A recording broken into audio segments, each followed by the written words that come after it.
Hello and welcome to the Techspressionist Salon number 61. My name is Colin Goldberg and I will be moderator this evening. Today is January 18th, 2023. And today, basically, we have an open studios type format, which is open sharing, where anyone in here tonight is welcome to share what they're working on, or recent work, or even some old work, since most of it is going to be new to us anyway. So screen sharing is encouraged. David Bloom has volunteered to help out with some of the timekeeping duties. So at this point, we're going to limit the sharing to 5 minutes, and we will get this going. So I have asked anyone that wants to share to use the raise hand tool, which is under reactions on the bottom of the Zoom window. And if anyone is in here now and hasn't raised their hand and wants to share, go ahead and jump on in. I'm going to call on the artists in the order that they're showing up in the participants panel, which is, I think, the order they raise their hands in. So again, I would encourage you all to not be shy and share your work. This is going to be posted to the Techspressionism YouTube channel, which is accessible at youtube.com/Techspressionism. And with that, I will get us going with our first artist, who is Verneda Lights. And if you don't mind, when you first come on, this goes for everyone, if you could just let people know also where you're dialing in from, that would be, I think, of interest to everyone else in the room too. Yes, thank you, Colin. Good evening, everyone. My name is Verneda Lights, and I'm zooming in from Port Royal, South Carolina, part of the Carolina Lowcountry, in the heart of the Gullah Geechee Nation of the South Carolina Lowcountry. So today, I'm happy to be able to share some of my most recent works, and it's titled Caterpillar's Dream, and it is a AI venture. It tells a story, and the story that it tells is that there's a conversation going on between a young girl and a butterfly. Starts off with her in a field of flowers, and the butterfly sitting on a petal, and they're talking. And then she goes home, and night falls, and a caterpillar attaches to a leaf and starts evolving into a butterfly in the formation of the chrysalis. So within it, you see the various manifestations of how the butterfly dreams itself to be and to be becoming.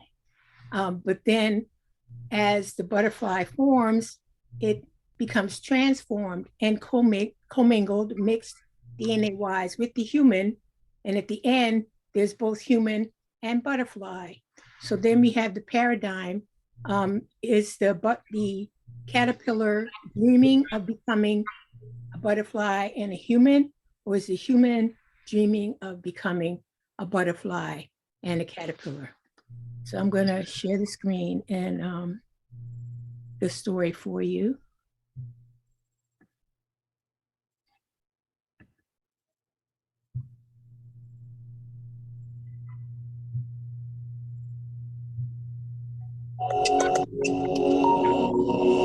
Can you see? Yep.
All right. That's it. Beautiful. Thank you. Awesome. Thank you, Verneda. Thank So I you. think maybe what we'll do as far as comments or discourse goes is we'll have everyone do their presentations, and then we can sort of open it up, for people to ask the artists who presented questions sort of at a group level, just so it doesn't get sort of backed up. So thank you, Verneda. All right. Next up is Fabian. Hi, I'm Tim Fabian. I live in Butler, Pennsylvania, which is about 35 miles north of Pittsburgh. I'm new here. In fact, I'm new entirely to the notion of Techspressionism. I was introduced to this idea about a week ago by a fellow that I know online who's from LA. It's the magic of being connected to people online. And so this notion of technology and using it as a means of self-expression really caught my eye. I'm a photographer.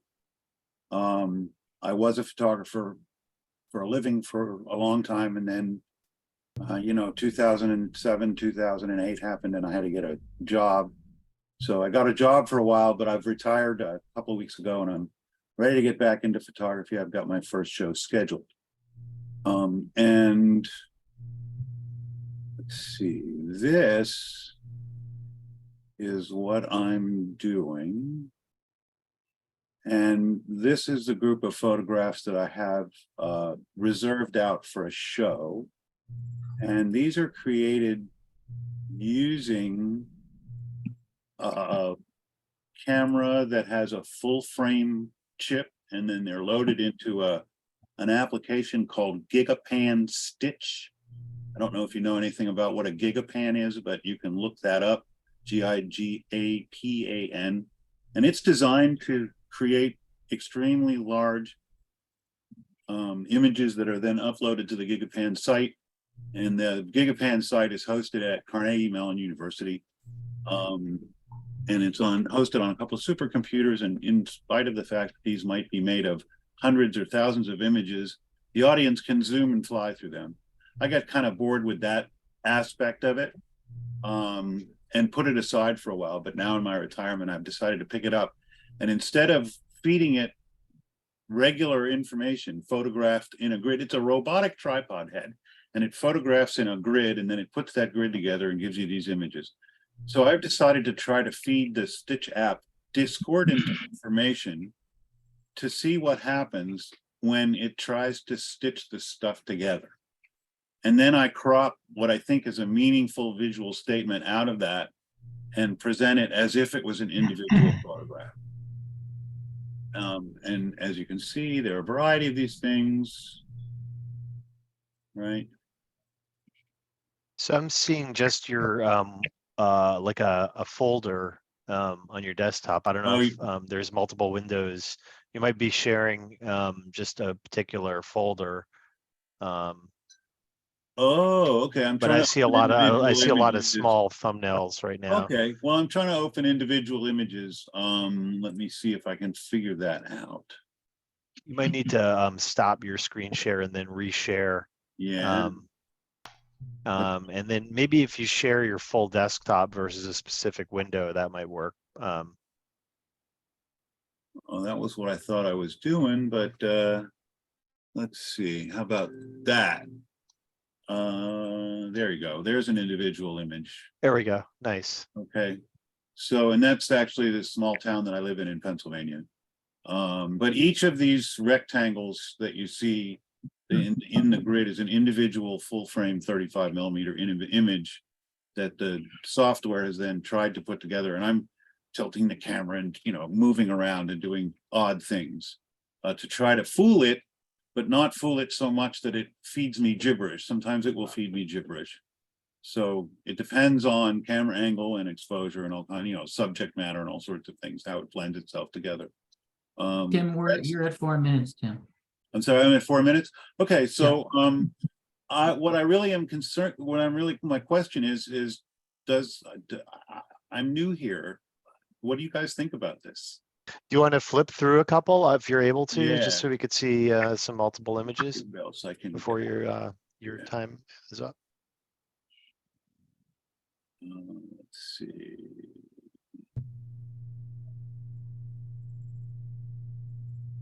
Here is what it looks like. Oh, that's not sharing, is it? Where am I? Screen share. Well, all right, here's another one. This one's done at night. This is fairly cropped. And one of the things that I like about this sort of thing is that it's sharp up close, and also they have this sort of infinity point, and the way that the software sees and stitches the images together sort of varies a great deal based on what I'm shooting. My question to you guys is, does this seem to fit into what you think of as being Techspressionist in nature? Yes. Absolutely. You know, I see Tommy nodding his head. I noticed Is Lee Day or I'm sorry? We're at 5.5 minutes now. So Okay. are either Lee on? I So- feel like Lee And Schneiberg then, and Lee so Day. Mhm. I understand we're keeping questions and comments to the end, but that's what I'm doing.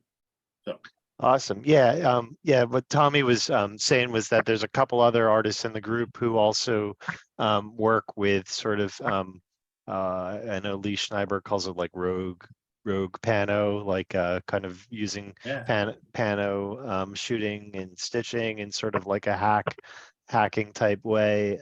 There's a couple people in the group that are involved medium wise, you know, in sort of a similar way. Yeah, the Lee Day is another one. But yeah, you know, if you'd like, post any links, Tim, to your, you know, if you have a website or social media accounts into the chat window. Yeah. Yeah, definitely paste that into the chat if you're new here. And also if you're not new here, like Verneda, definitely, you know, paste in, you know, your website or anything that you want, so people who are on the Zoom are able to, you know, click through and see some more of your work. Thanks. Thank you. Awesome. But yeah, you know, and welcome, Tim. You know, it's to me like the cornerstone of this is, you know, you're a Techspressionist when you say you are. So if you identify with the idea, then that's a qualifier. That's really the only qualifier as far as I'm concerned. I'm really excited to find a like-minded group that geographically as diverse as this. This is great. Cool. Awesome. Welcome. So, and yeah, for everyone else, if you're not actively sharing, please mute yourselves so we can keep everything copacetic. Right. So the next artist up is Michael. That's me. Yeah. Michael or the other Michael? Michael Warner. Oh, okay. You. Thanks. Okay. Well, I'm zooming in from Bayshore, Long Island.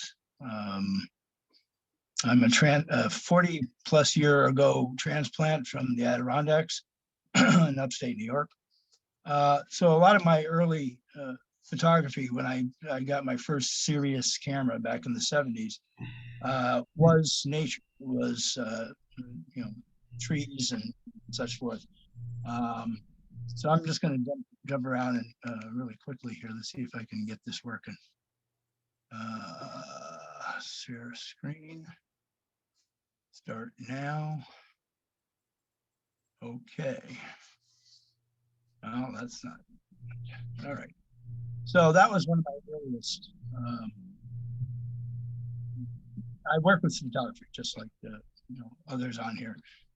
So that was one of my earliest images taken out in Missouri with a rangefinder camera that I acquired from someone. I'm not sure who it was, but you know, just a lot of this. Now I'm still, you know, focused on natural subjects, but I've gotten into more abstract, you know, playing around with abstract ideas. I wanted to be an artist when I was younger, a painter. I was never very good at it. And if you look, you know, when I get back on the screen, you look at the guy behind me. That's my Van Gogh is my my muse, I guess.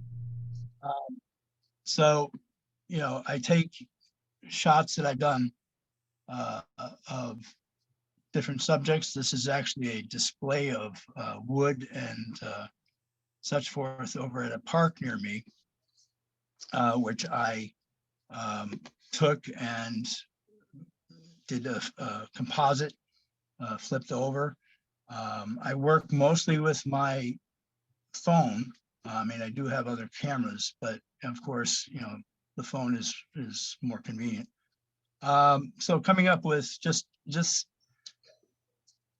no particular vision, just playing to see what kind of images emerge from different experimentation.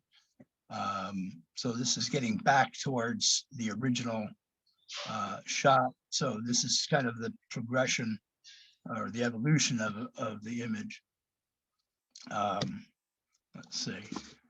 I also, now I know I missed out on the AI thing, but this is my first and really only foray into creating imagery through AI. This is actually a combination of several images that I created, plus one of my photographs superimposed over it, which I call the City of Destruction from Pilgrim's Progress. And so this is a lot of the playing around I did with that. I know I'm just jumping around here, but you know, as you can see, as I scroll down here, I do many different iterations of various images to try to get, you know, whatever the final product is, it's whatever appeals to me. And it's not a, you know, it's not that I'm saying, okay, what would sell? what would appeal to the most people? But you know, what can I see? And once I've seen it and captured it, you know, what else is there? Some ICM. So as far as technology is concerned, I mean, you know, photography itself is dependent on technology. It's always been a technology-based art form. You're at 4 minutes, just to let you know. Okay, thanks. So anything on top of that, any applications, any programs that, you know, can help me explore what I've captured in you know, through the lens, I'm going to just grab onto it and see where it takes me. And of course, this is my room that I'm sitting in right now, as an homage to my buddy Vincent there.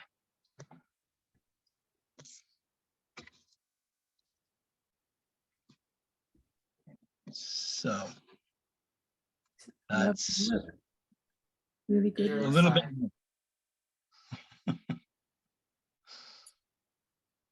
All right.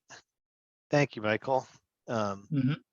Yeah, it's good to see, you know, some people that haven't really done a whole lot of sharing, you know, at this salon, and it's always nice to see new work and new artists involved. So, you know, definitely interesting, and you know, and I really definitely see photography, even just straight photography, as, you know, completely applicable and valid to present here in this sort of forum.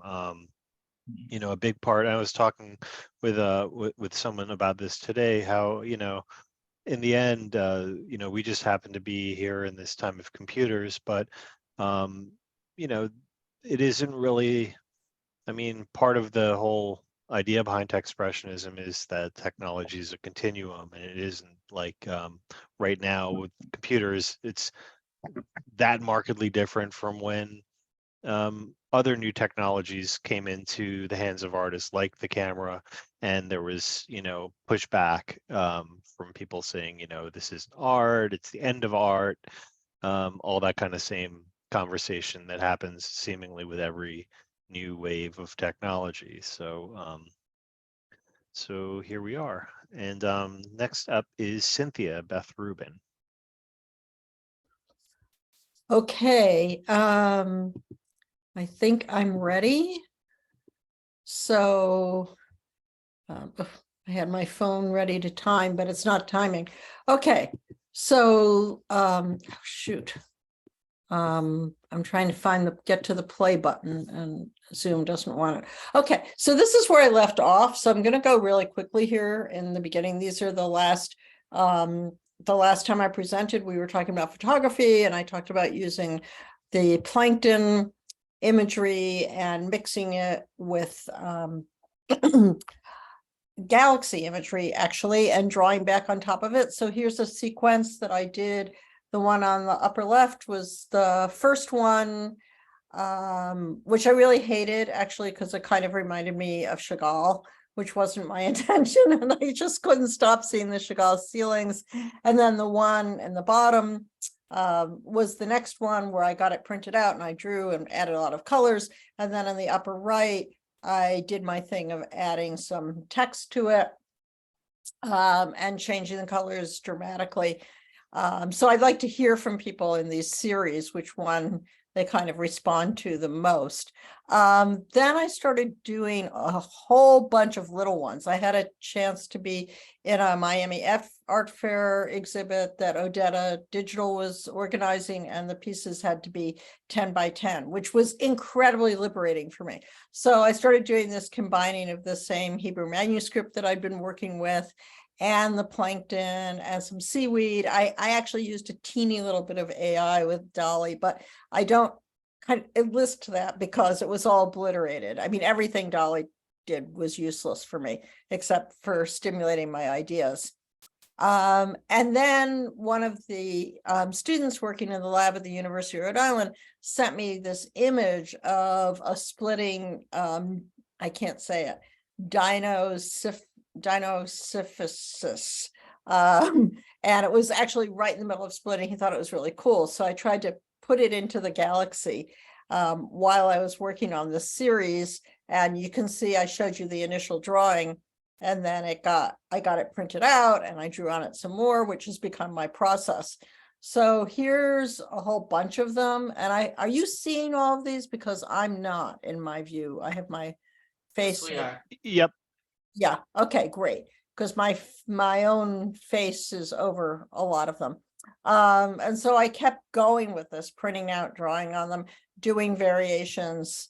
And here the guy is again, because at this point, a call for the calendar at the University of Rhode Island came out, but it said holiday cards. So I picked this and I sent this image in because, it's like red and green and stars. And I thought, fine, they're going to love it. But then in the end, it turned out it was for calendar. And I presented at lab meeting the day it was due.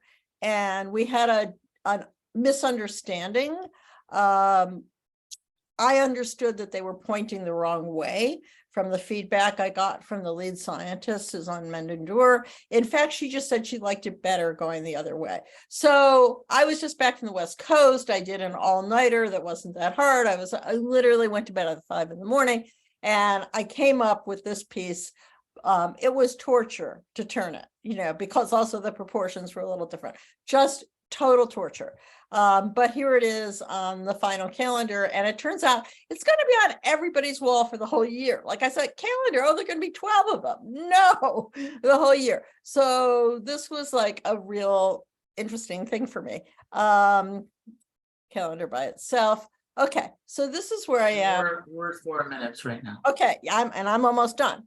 So this is where I am right now. This is one of the images that I've worked on, and I actually got it printed larger, 20 by 20, and I had it pointed downward. But then I started to look at it going the other way, and I actually sent it to Karen for what she's doing going the other way. And so a little bit of feedback is maybe they can go either way. And now I have another version of it printed without any drawing on it that I'm about to go into and flip it completely the other way. So here I am. I mean, this is the way I love it. And I love personally the fact that the diatoms and the circle in the Hebrew manuscript that comes from Cairo, from 1008. It's the largest known full copy of the Bible, and it's in St. Petersburg Library. And the splitting dinos, whatever it is, obviously I couldn't use the manuscript in the piece that went on the library on the calendar. That had to be more culturally neutral for that. So that's where I am now, and I'm kind of tempted. I have more of these printed out. I'm tempted to just keep going and drawing on them and seeing how different I can make each of them. So, And we're at 5 minutes, a little bit over. pardon? We're a little over 5 minutes now. Okay, I really did my best. Okay, great. Thank you, everybody. I'm looking forward to what people have to say. And I will All now right. mute myself. I will stop the share first and then mute myself. Thank you. And if you've had anyone that's shared, Michael, if you're able to lower your hand also, that would be good, just so you're not in the lineup anymore. And this is something that I just remembered that Davo does, and I think it's something that is a really good idea, is if you guys have any questions, put them in the chat, and then at the end of everyone's presentations, I can kind of like zoom, scroll back through the chat and see if there's any questions in there. That way, you can log your question while you're viewing the presentations, and if you have any questions for any of the artists who presented previously, just put them in the chat. I'll scan through those first, so that way, I know a lot of times it's hard to think back to like what the first person did when we're at the end, so that's a kind of a good way to do it. So, all right, next up is Tommy. Hi, thank you. Let me just try to Oh, get and Cynthia set up and here. anyone else that hasn't put a link in, please paste your links into the chat so the other participants can see more of your work if they like.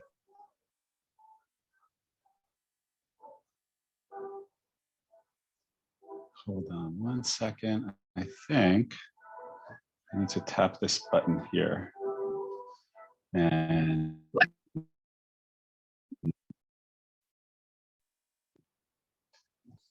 is everybody seeing a picture by itself on their screen right now? Yes. Great, thank you, Renata.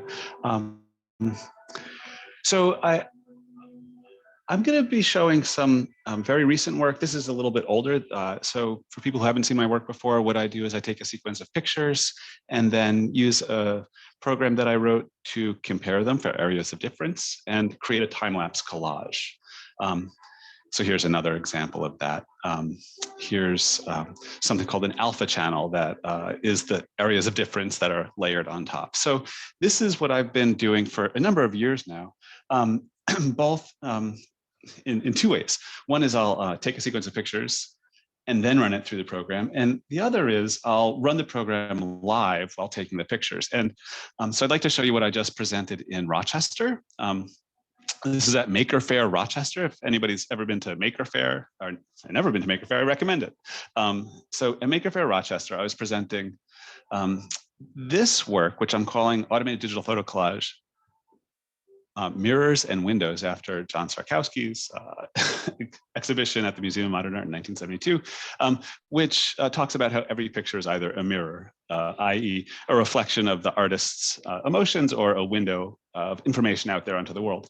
And I like that sort of metaphor of every picture being us looking through a window.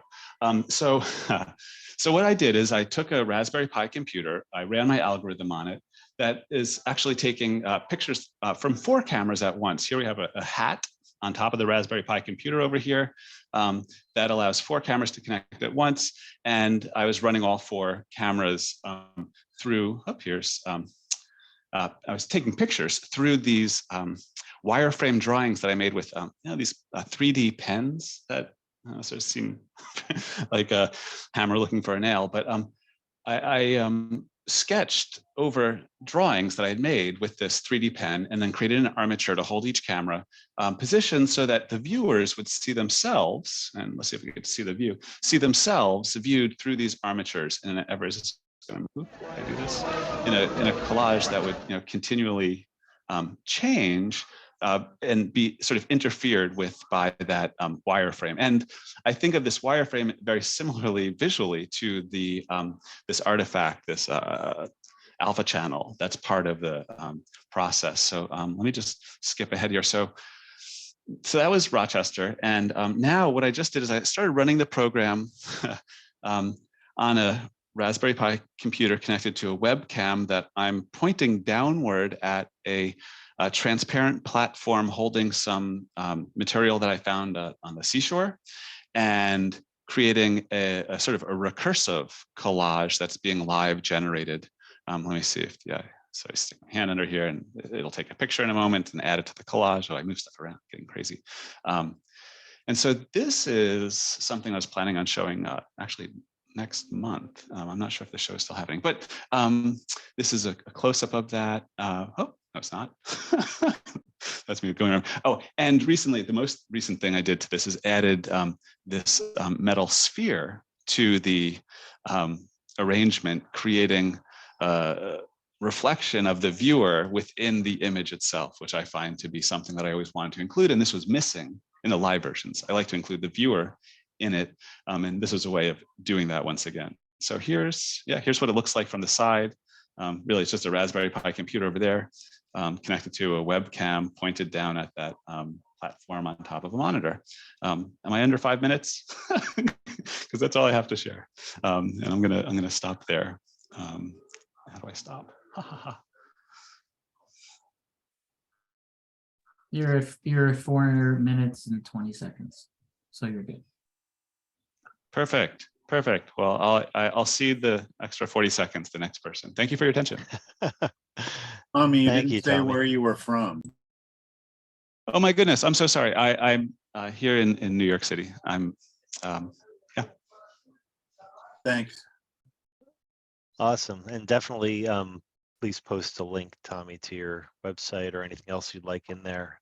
Really interesting combination of media, and yeah, that's the 3D pen and has a sculptural component added to the work, and very different and interesting from what I've seen so far from you. So that's really cool.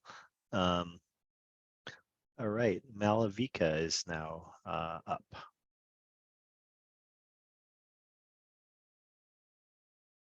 Hello, everyone. Hi, Colin. Hey, Malavika. Hey. Do you want to let everyone know where you're zooming in from? Yeah, I'm Malavika Mandal Andrew from India, and I will be showing today one of my current work I am doing, but the inspiration I have taken from the one second. The inspiration I have taken from one of my physical work, which I started during the pandemic time. And the title for the same is V. And just a moment, I'll share it so that it becomes easy for everyone to understand. Is it visible? Yep. Okay. Let me just see that whether it is scrolling or not. I don't think so.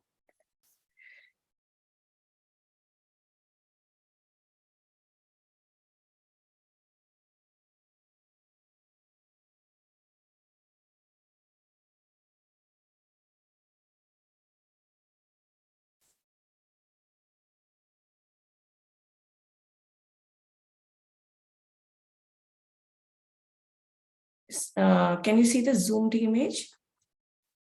I'm seeing a window with Not like the a zoom. folder of small images of thumbnails. Because when I'm zooming through,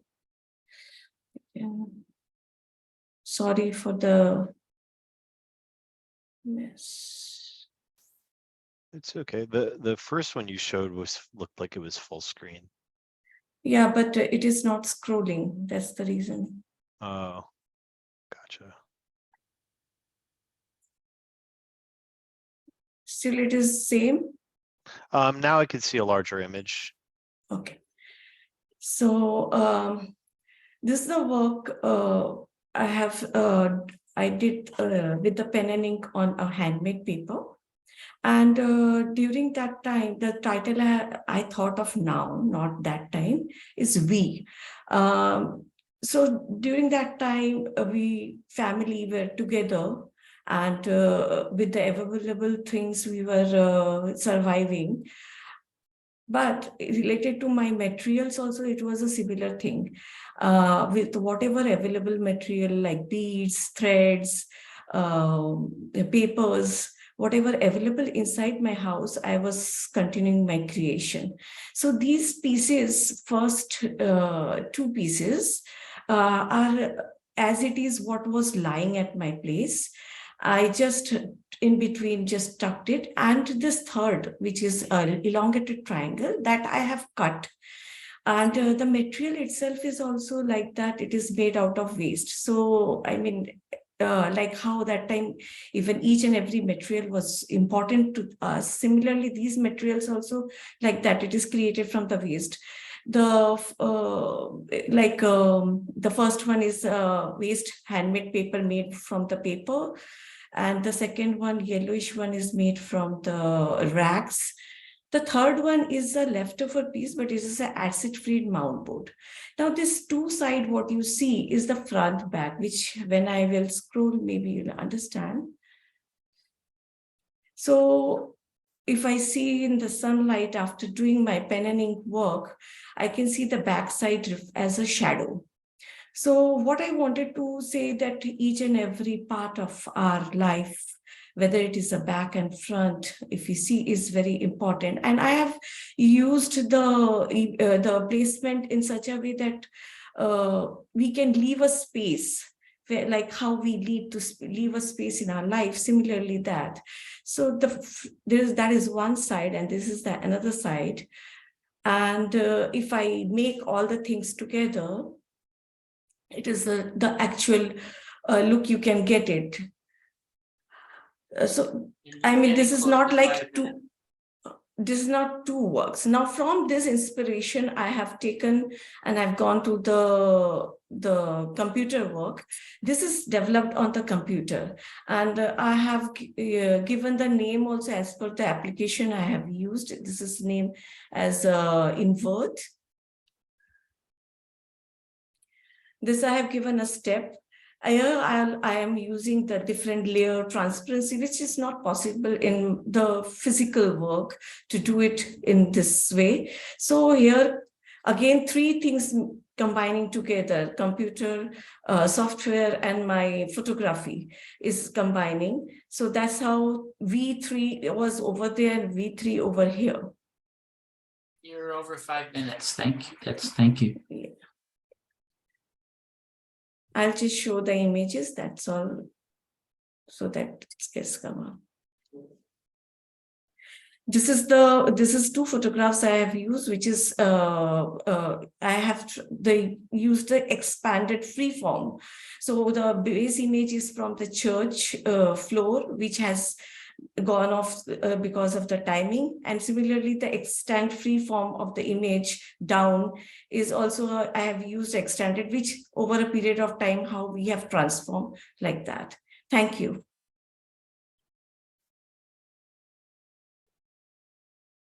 All right, thank you, Malavika. Thanks for sharing. And it must be, what time is it there in India now? It's now 4:47 precisely. Oh, in the morning, wow. Early well, morning. Thank you for thanks for staying up late for us. I really appreciate it. No, I got up. Oh, you got up. Okay, there you go. All right, awesome. I see some questions in there, so I will come back to those when we open that up for sharing. All right, so moving along, Michael Price. Thanks, Colin. I'm in Phoenix, Arizona, and I will share my screen. So I've been, not showing up full screen, okay? Yep, I see. Well, I see the the thumbnails along the bottom, but I do see. Oh, there we go. Okay. Now I see the full screen image. Okay, awesome. So I've been conceptually playing around with a lot of different ideas of painting imagery, playing with AI, and sort of play testing different ideas. And one of two inspirations for this set of pieces here, and these are all still very much in the prototype stage. They're nowhere near finished. But I always thought that some of Jackson Pollock's work looked like they could have been trails made from snakes. So I kind of played around with that idea of combining painting with snakes with abstract images. So these next set follow along in that respect. You can even see some of the scales in the imagery, the way that I created it. I played with text, with images, with formulas. So like I said, a lot of this is still very prototypical. But I just thought I would share some of the early work that I've been playing with here.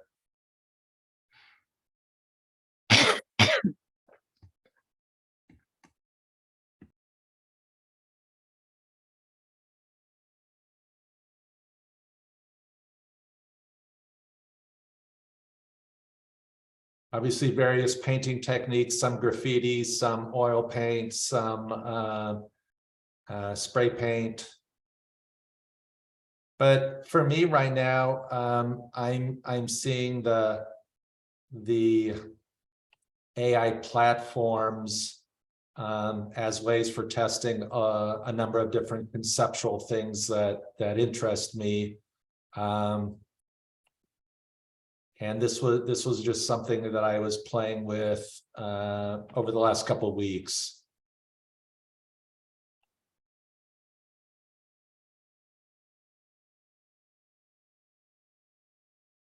All right. Short and sweet. Very Awesome. nice. Thank you, Michael. Thank you. Thank you for sharing those. Yeah, it's interesting to see the diversity of styles, across the images, and they're sort of all, linked together conceptually with this idea. So it's kind of a different approach than you usually would see, Yeah. where they're stylistically cohesive, and then might be a range of subject matter. So that's, I guess, part of the whole AI aspect of working, is like you can be very experimental in that way. So it's interesting to see. All right. So and definitely, share your links if you'd like in the chat there. Will do. Okay, so next up is Cynthia Di Donato. And Malavika, if you could just lower your hand, that'd be helpful. So see everyone.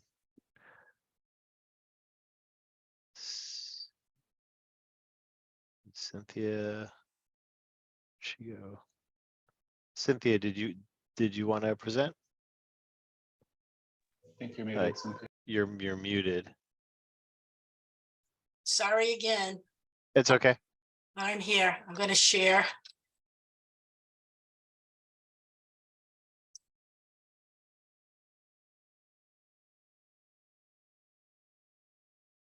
course, it wants a plugin.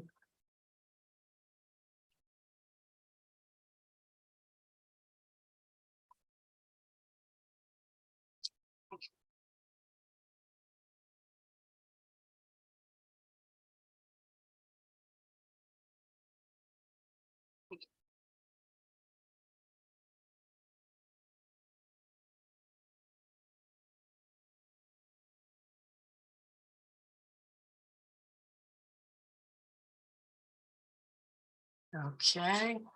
Can you see anything? Yeah, I see I think your iPad screen. Yep. Great. Well, first of all, hello, everyone. Good evening. I'm Cynthia DiDonato, and I'm zooming in from North Providence, Rhode Island. I'm about 7 minutes from the Rhode Island School of Design campus and museum, which is always a luxury. Lately, I have been working intensely with the color red. You might say I'm riffing on red. Red has been associated with heat, love, anger.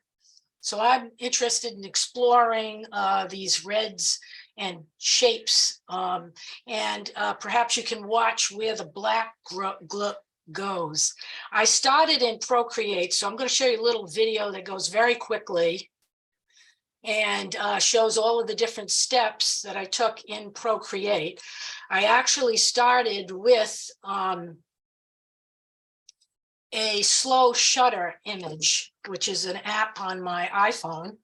And from there, I took this image and decided to play with it. As you can see, if you look at it, there are different squares within it.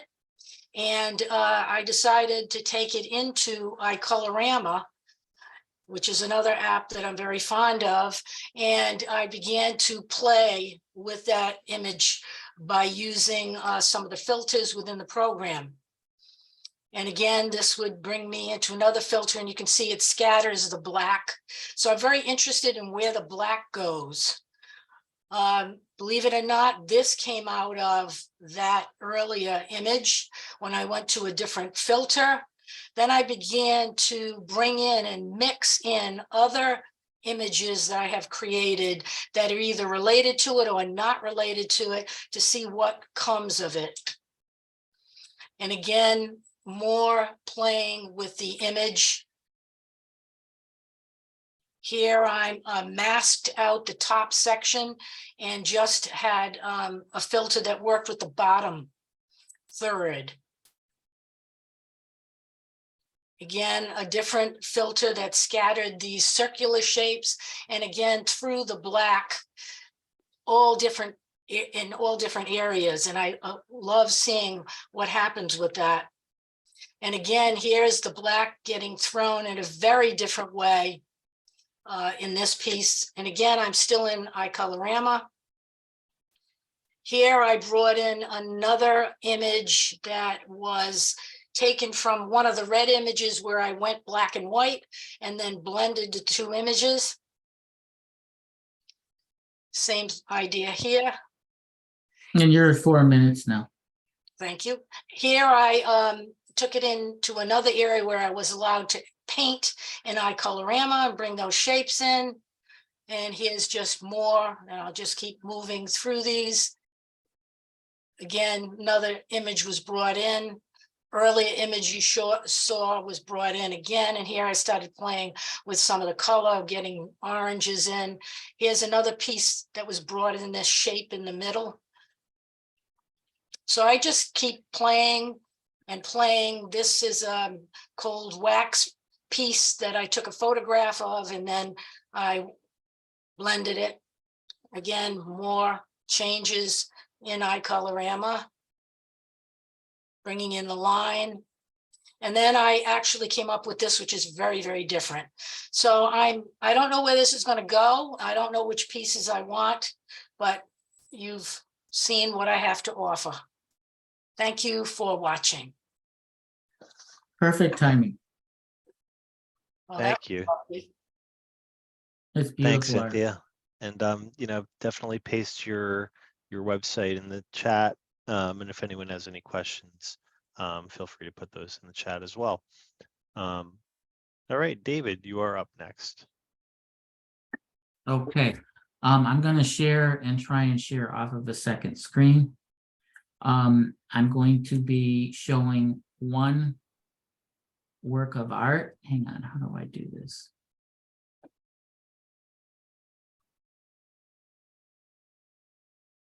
This painting took, can everybody see? Yep. This is Vibe GL. This took 2.5 years from thought to completion, or pretty close to that. It's a very massive painting, if you want to call it a painting. It probably weighs about 200 pounds. It's 69 inches wide without the stands. And it's, I think, maybe 30, 38, 30, 34 inches high. I'm going to show you another view of this. This is a front view of the painting, and it has 48 guitar strings, which is one guitar string shy of a full 4 octaves that you would find in a guitar. Going from the low E string on a guitar, the lowest note, each note up is a half step. These are the tuning machines. The tuning machines alone cost $1,000. So it can be tuned. It's kind of a pain in the neck to tune, but each note, each string is a half step above the other one. And then when we get to the end, the string up above is the next highest note, a half step above, and then it wraps around. And you can see here that this painting connects to an amplifier. There's electronics in it. So you can, and I have a 30-second video to show you. That was just taken today. So you can run this through the amplifier. You can use the amplifier as a Bluetooth device. I also got a Boss RC5 guitar looper pedal that also acts as a drum machine. So you can make loops with this and have a pretty cool time. It's not a total music instrument. It's more of a piece of art that allows you to play some music. And it's really a metaphor for vibration with light. You can see here the different, the color, there's LED light that changes colors. And then the stripe colors go from infrared to lower wave frequencies to higher wave frequencies, and then following the pattern. Let me show another photo here. This is another view. You can see this wasn't just a painting with strings on it. The strings were embedded into the construction of the painting. So the strings actually come through holes here in the middle, one going down to a tuning machine at the bottom and one going up. What we also did was, this is an interactive painting. If you see here, it's got these are acrylic panels with red and blue sine waves on them. One is black and one is white. These attach magnetically panels below them so that you can remove them. So if you don't like the sine waves or you like the way the painting looks this way, you can actually remove those panels. And then if you see that little hole right here, well, I have a close-up. This is an electronic tuner that's embedded into the painting. So you can use this to tune the strings. It'll show you what notes being played. And I have a video I will try and show you guys. It's 30 seconds. I don't know if you can hear it.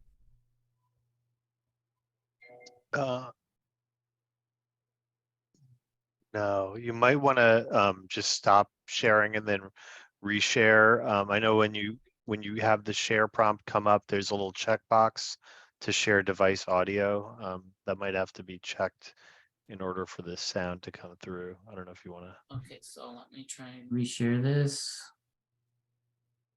Okay, share screen, share sound. I see. Okay, it says op. All right, let's just try this. Familiar in my brain.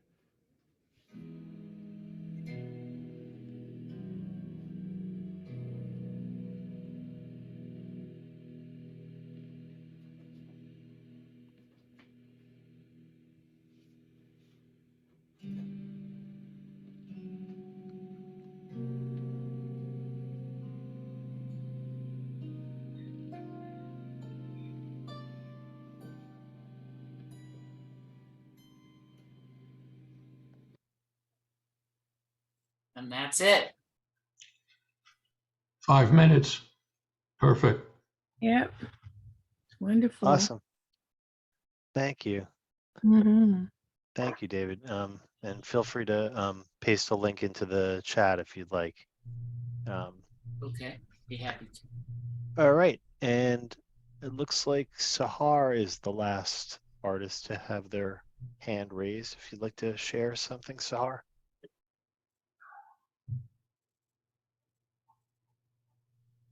And if you could let us know where you're zooming in from also. Hi, everyone. Can you see my screen? Yep. Because I cannot see it. I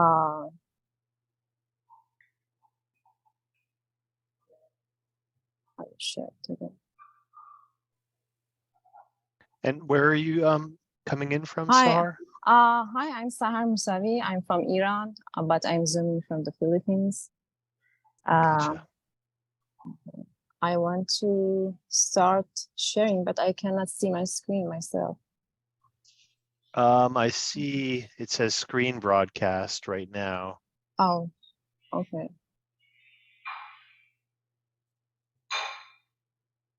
I think something went wrong, maybe. I don't know.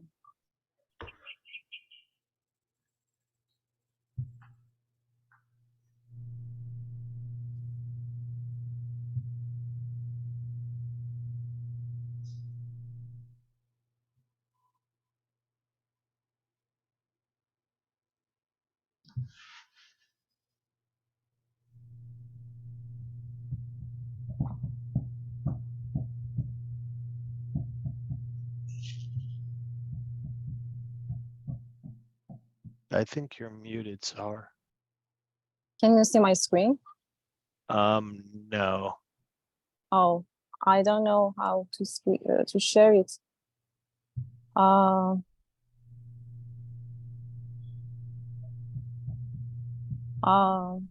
If you go to the Maybe. bottom, there's a little green box that says share screen with Yes, pointing actually, up. I'm yeah, but I can't share it. Sarah, can you please help me?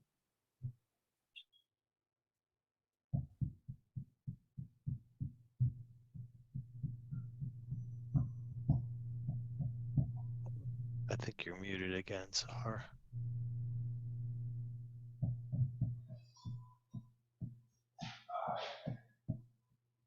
Are your images in a folder somewhere on Google Drive or Dropbox?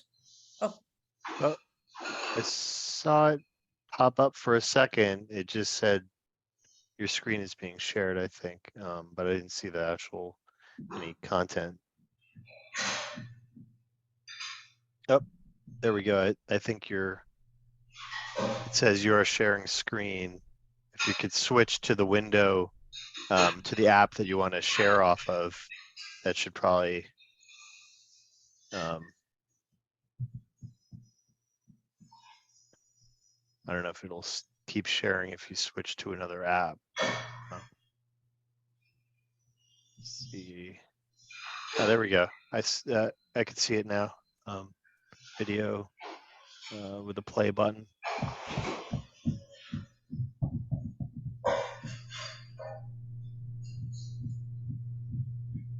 Do you want to try to play it, Sahar?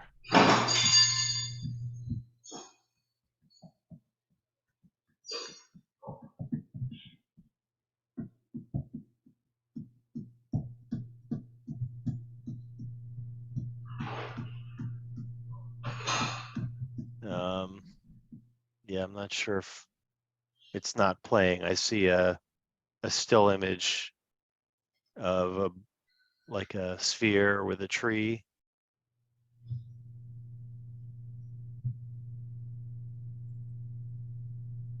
If you're able to share a link to it to view online, you could always paste that in the chat if we're having some problems.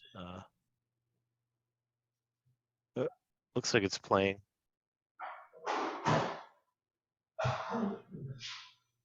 Somebody has their mic on. Not sure.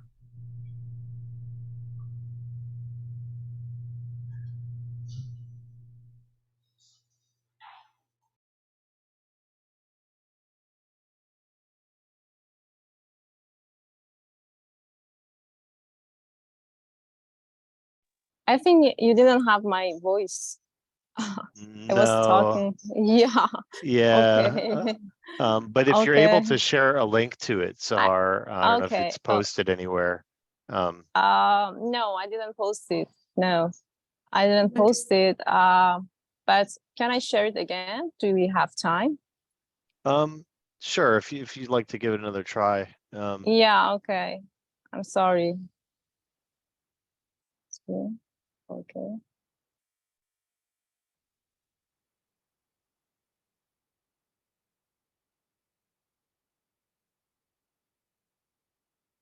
I see it just says screen broadcast on it. Okay, I'll just send I didn't share it on social media, so. We saw a picture of a round along with the colors of red and all. Yes, I So shared some that was frames. so I that was posted some visible. frames. Yes, I shared some frames. But I didn't post the video on social media. I don't know if you can see my screen. Yeah, it just says you're sharing screen. And you're in Google, and I see a still image now with the play button. Okay, so I just want to, okay. So I usually, I put a tree or plant on a metal sphere. That's my concept for something impossible.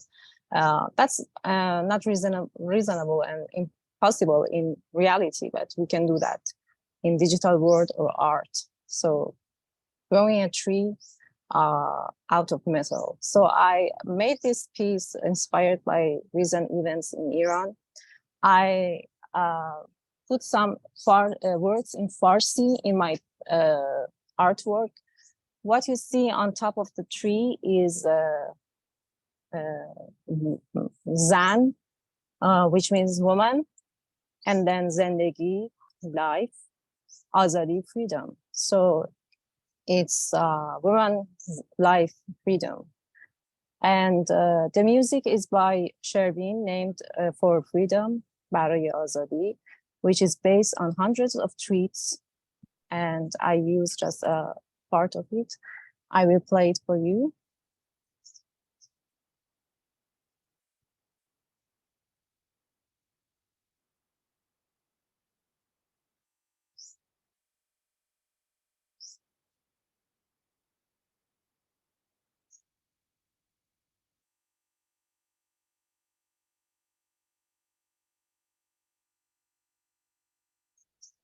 We're not hearing any sound. Yeah, we didn't get the audio, unfortunately, but we Okay. did. But it is we're able to see beautiful. the video.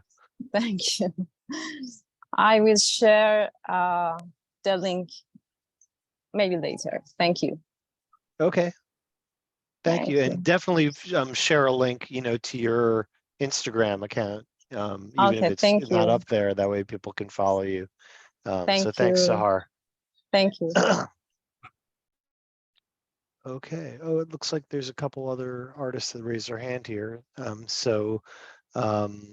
Renata, would you like to share something? Yes, thank you. I'm sorry that I was late. I had to go out of town, or in my case, out of village today. So, I'm going to show you a work that I did. Oh, wait a minute. Sure.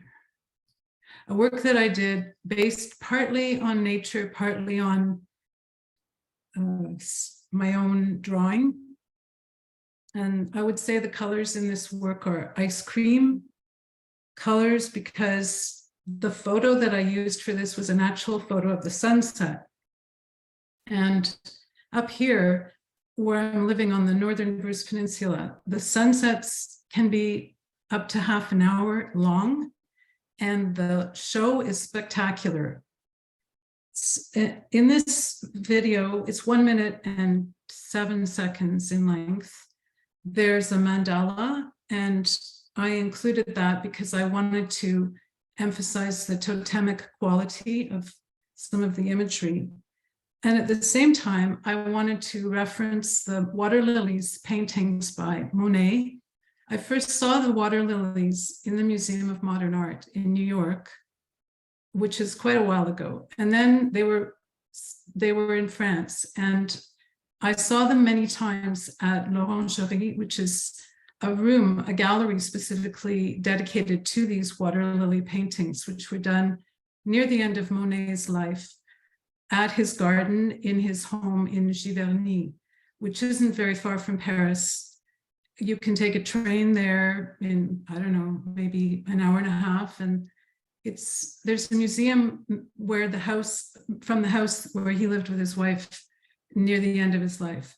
And this is a contemplative room. These water lily paintings are very large, and this video is a 1-minute quick dip into what the Impressionists did and how they were influenced by photography. And I'm a product of the internet age, and so this is my view on it.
Thank you. Thank you, Renata.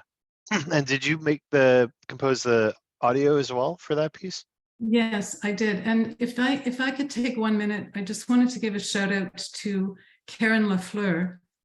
She's curated a show of animations with a number of Techspressionist artists, which opens this Saturday afternoon from 3 to 5 p.m. at the Cotuit Center for the Arts.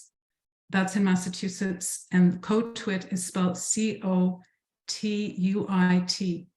And the other artists in the show, besides Karen, are Michael Pierre Price, Cynthia Beth Rubin,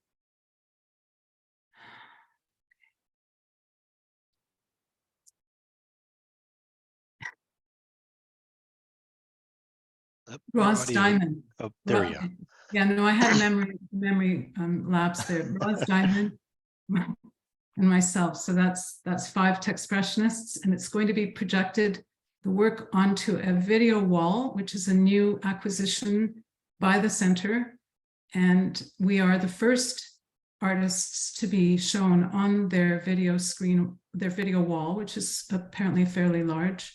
And I just wanted to say what a pleasure it is to be able to show with other Techspressionists, and to also be acknowledged as Techspressionist artists in the titles of the works. So Karen has really been working hard to make this happen, and I wanted to say how much I appreciate what she's done. Awesome. Thanks so much for sharing that. Can I add that Ross Diamond is also in? I just checked the list. Yeah, no, I mentioned Roz. I think that was where I broke down, but I found her name. Okay. Yeah. Is there a link anywhere? Like, is the information on the show online at this point? Actually, yesterday and today, sorry, Monday and Tuesday were the technical run-throughs, and Karen promised that she would send us all the materials that are available, and I'm sure she's going to do that, and I will be sharing on Instagram. She did already, Renata. Right. I got the information this afternoon, email-wise. So yeah, haven't gotten around to posting anything, but yeah. So it is we'll be able to make it available. She may have already made it available online. I don't know. Awesome. Thank you. Thank you guys for sharing that information. And on the Techspressionism site also, I just shared a link to the exhibitions page. And at the bottom of that page, there's a listing of artist curated exhibitions. So, you know, definitely I'd like to add that show to this page. And any other you know, shows that any of the other member artists have put together that aren't listed here, you know, definitely let me know about them, and I'm happy to add it. Also on the topic of the site, there is a reading list page that has been updated relatively recently. I'm going to paste a link in the chat to that as well. And that has both the catalog from the show this past summer, but also an updated listing of books by artists listed in the index. And you know, again, if there's any additional books that I have not included, definitely I would urge you to let me know. So we have Greggory Hill. It looks like Greggory is our last artist in the lineup. And then we can go into some questions if we have time. Hello, thanks for the opportunity to talk.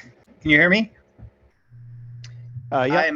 I'm joining from outside of Cleveland, Ohio, and I build the prints that I create through a program that I've written in JavaScript. And often what I'll do is sketch, and I like to sketch in pen and try and kind of work as fast as I can. I used to sketch in pencil, and I would find myself editing my sketches more than just kind of letting my mind sort of move forward with whatever was going on. So it's almost, I like sketching like the stream of consciousness aspect of it.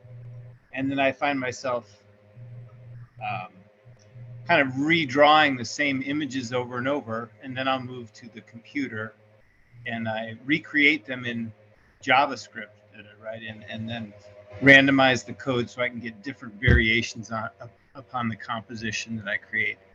And so I'll share my screen now, you know, if it's working. What should I click? Everything? Entire screen. That's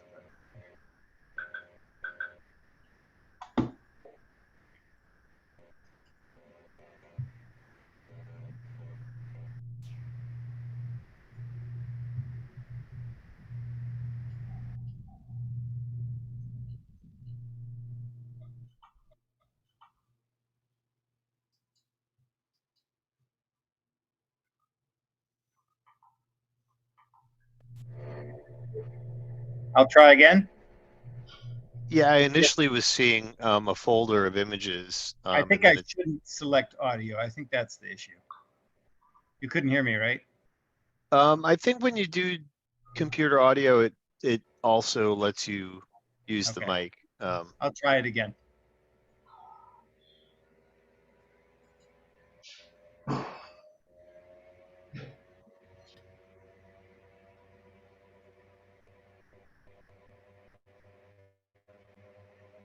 Okay, so now can you hear me? Yep, I can hear you, and I see the recent work. Okay, so this is just like to give an example of kind of some of the work that I do. But then most recently, I started building upon these sketches that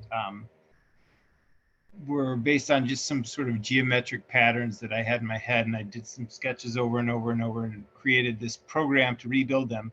And so here are some different variations. And then off of that, I came up with a kind of a secondary composition, which had some similarities, but I refined a little bit and changed a little bit of the composition.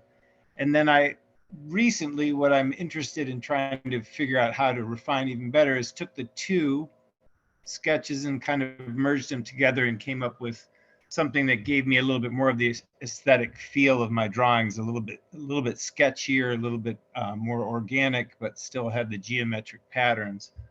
And so these are some examples of where it ended up. And I'm still kind of in the process of formulating the final program for this, but I just wanted to show it off a little bit and get some feedback and have a chance to talk about it. And then also I wanted to mention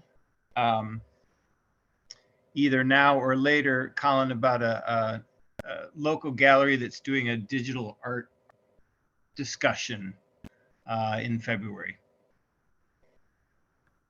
Okay, awesome. Yeah, we definitely we do these sort of like a little hangout afterwards after the recording ends at 7. I guess we'll stop at around 7:05. That'll be an hour and a half, and then that's a good time to talk about things like that, upcoming shows or opportunities.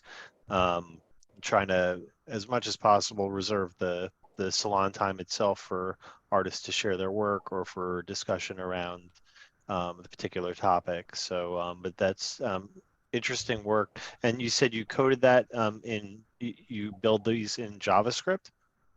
Yeah, so my background, I've always done art, but before I was doing digital art, I did web development, and it's just what I know. And so I've leveraged the HTML canvas, which is just an aspect of web programming, and I write the JavaScript code to build the images on that, and then generate a JPEG and print it. Interesting. Very cool. Well, feel free to share any links that you want in the chat, so people could check your work out. So I think that that is all of the artists that had their hands raised to share. I'm just kind of scanning back through some of the early chat here, to see if there's any questions. There's a lot of praise for Verneda, and here's Tim's comments. Let's see.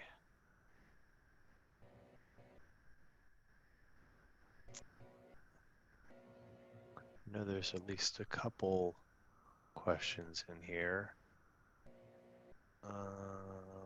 Okay, so this is a question. I think the first question I'm seeing is from Cynthia Di Donato to Malavika.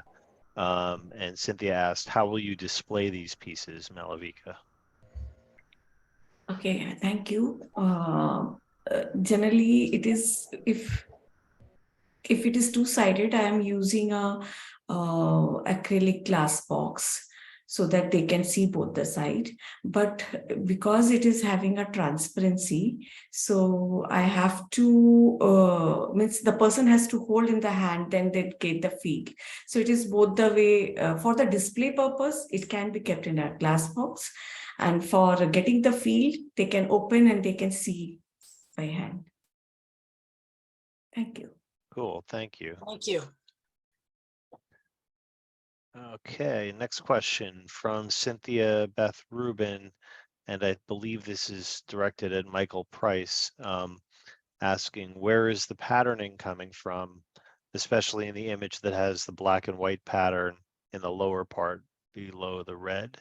That was for that was for Cynthia. Cynthia, Okay. the other Cynthia. Yes, other Cynthia. Yeah. Hi, Cynthia. Hi.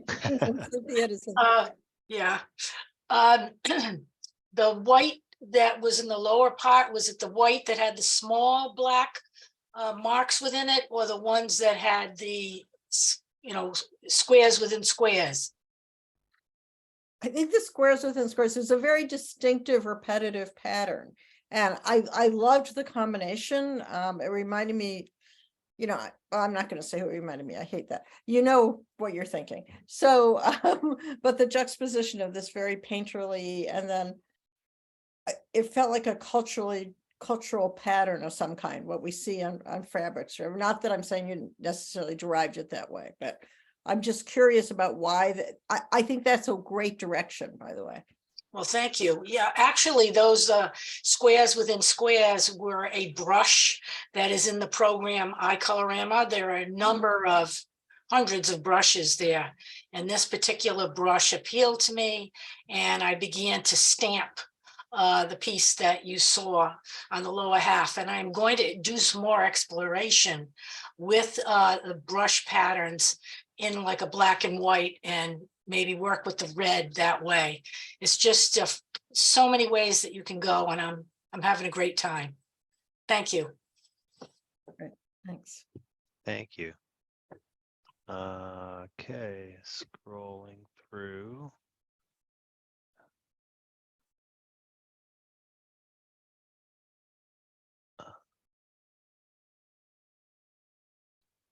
Yeah, so I mean, I'm not seeing any other questions in the chat, so I'm gonna open it up. There's you a know, it's just- question. There's a question for David Bloom. Okay. Barbie Birnbaum said, for David, Hi. when you show Vibe GL in a show or museum, will you allow people to play it? Yes, Oh, I wouldn't put it, it would have to be in some kind of controlled environment, but yes, I would allow people to play it. That's why it was made. Thanks. okay. All right. Any other questions for any I of the also artists? want to know from Mr. David only that is it, I can make out that it is done on top of a canvas, the painting, am I right? I'm sorry, what was your question? Is it done on top of the canvas, the painting?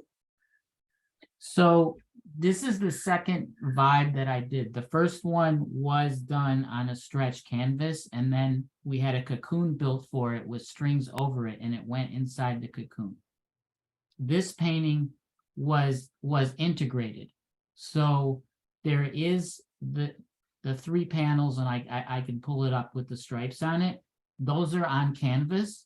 But the canvas was actually wrapped around plywood and then glued on. Yes, okay. Because that's why I was wanted thinking. I wanted to have the texture of the canvas. But we were going to be drilled. We drilled holes in this thing. Yeah, And it was a exactly. scary thing to do all of that work and then drill holes in it and hope that. So each stripe has 3 holes drilled in it. One for the string to come out, and then one above and one in below for the pins, and the pins go through the canvas, go through the plywood that it's on, and actually into a pin block to like a piano to help transmit the sound. So everything was integrated. It took a long time to design. A violin maker helped me design and build it, and we continued to refine and reiterate the design even until the very end as we encountered issues. Thank you. Thank you. I can imagine, I just have a comment for David.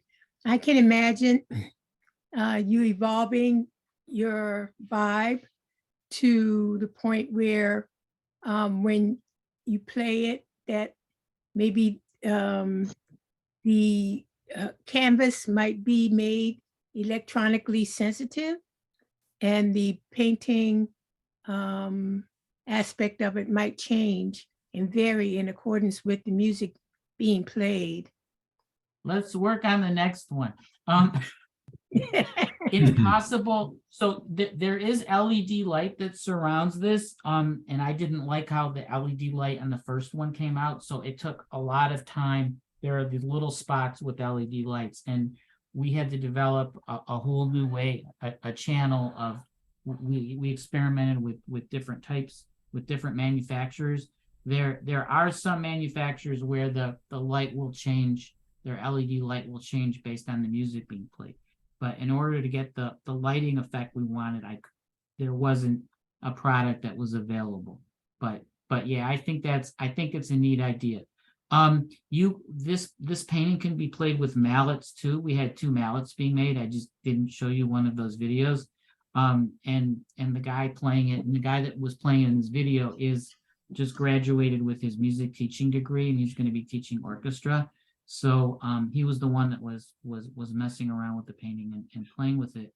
And he was actually using the mallets on the painting to make a drum sound too in one of the recordings. Thank you, David.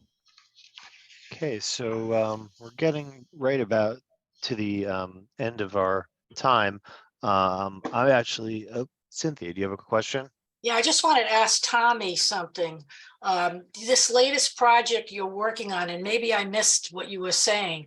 Are you using the algorithm with the Raspberry Pi with this new piece that you showed us tonight? Yes. Yes, it's actually an old version of the an interactive one that I just repurposed and set up. So absolutely, it's running the collage generating algorithm. So we're going to see those collages sometime in the future? Oh, how am I going to present them? I mean, am I saving the files that it's generating and then presenting them afterwards? I haven't thought about that, Cynthia. Thank you for asking. I will. I'll share them with you since you're interested. Yeah, I haven't unloaded that computer yet. So all the images it's generated are just still saved on that little Raspberry Pi. I was actually going to ask a similar question. That is, is the artwork the sort of apparatus that you created incorporating the drawing in space, or is it the output, or both? Yeah, I was considering it to be the apparatus, an interactive sculpture. Gotcha. And now that Cynthia asked about the output, boy, let's say both. I like that. And just a quick follow-up question to that: are there is this part of a tradition of yours that is incorporating a sculptural component into the work, or is this a new development? I've been working with the idea of it being interactive, in a physical way since the beginning. But this particular sort of sculptural presentation is very new. I just started playing with these 3D pens and started sketching out some sort of armatures, and then I realized I could build it out of wire as well, and that actually worked better for this particular piece. But I have all these armatures that I've been building with pens. I didn't show everything that I've been doing with that stuff, but yeah, I think it's part of a larger body. Interesting. I drew one last interjection. Tommy's concept there reminds me in a very strong parallel to Victor Acevedo's work with his backgrounds that he does with the what's the guy's name, the famous Buckminster Fuller, and there seems to be like a parallel kind of conceptual nature there that I found very fascinating.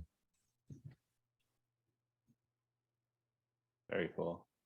Absolutely. There was something that reminded me of Duchamp as well in that piece. I'm not sure exactly what it was, but he popped into my head when I was seeing you show it with the sculptural and sort of looking through the sculpture to create this maquette. Very compelling, I think.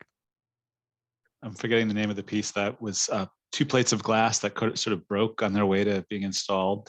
And then he said, "Oh, I like that even more." Absolutely. I think about his work a lot, his sculptural work. Well, does somebody shout out the name of that piece, please? Because it's going to hurt until I hear it. It's like the large glass, the bride, Philadelphia, I think. Yeah. Yeah, I think it's the I'll have to bride look it up. stripped there by her bachelors. That's it. Yeah, that sculptural piece, Tommy, reminded me of the huge metallic sculpture, and I can't think of the artist's name. It's huge. People have gone to it because they can see themselves in it. The world is warped. The view of the world is warped in it. In Chicago. Yes. Is it Olafur Elias? And I know it's a Chicago bean. I don't know who made that. I've been to that sculpture. I'd like to think it's Olafur Elias, but I'm sure it's not. Right? Are you Who guys did that? talking about the Is bean it sculpture? Anish Kapoor? Yeah, the bean. Yeah, it's him. I think. Yeah. Yeah, that's, you're having that piece there reminded me of that, because it's reflecting the environment. if everybody, anybody you know, wants to have some fun, go there. There's a paint manufacturer called Stuart Semple out of England, and if you go to his website, he has this giant feud going on with Anish Kapoor about colors, because and whether a color can be patented or not. It's really funny.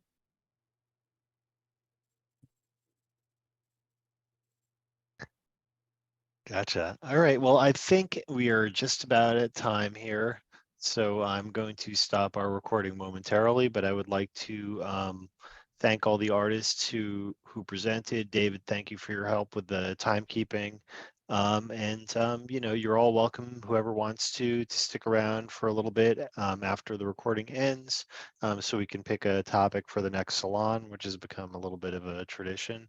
And also, you know, anyone who has any announcements about shows that are coming up or other things like that. I know that there was one artist that brought something up as well. You know, it's a great time to share that information. So I will stop our recording in 5, 4, 3, 2, 1, and cut.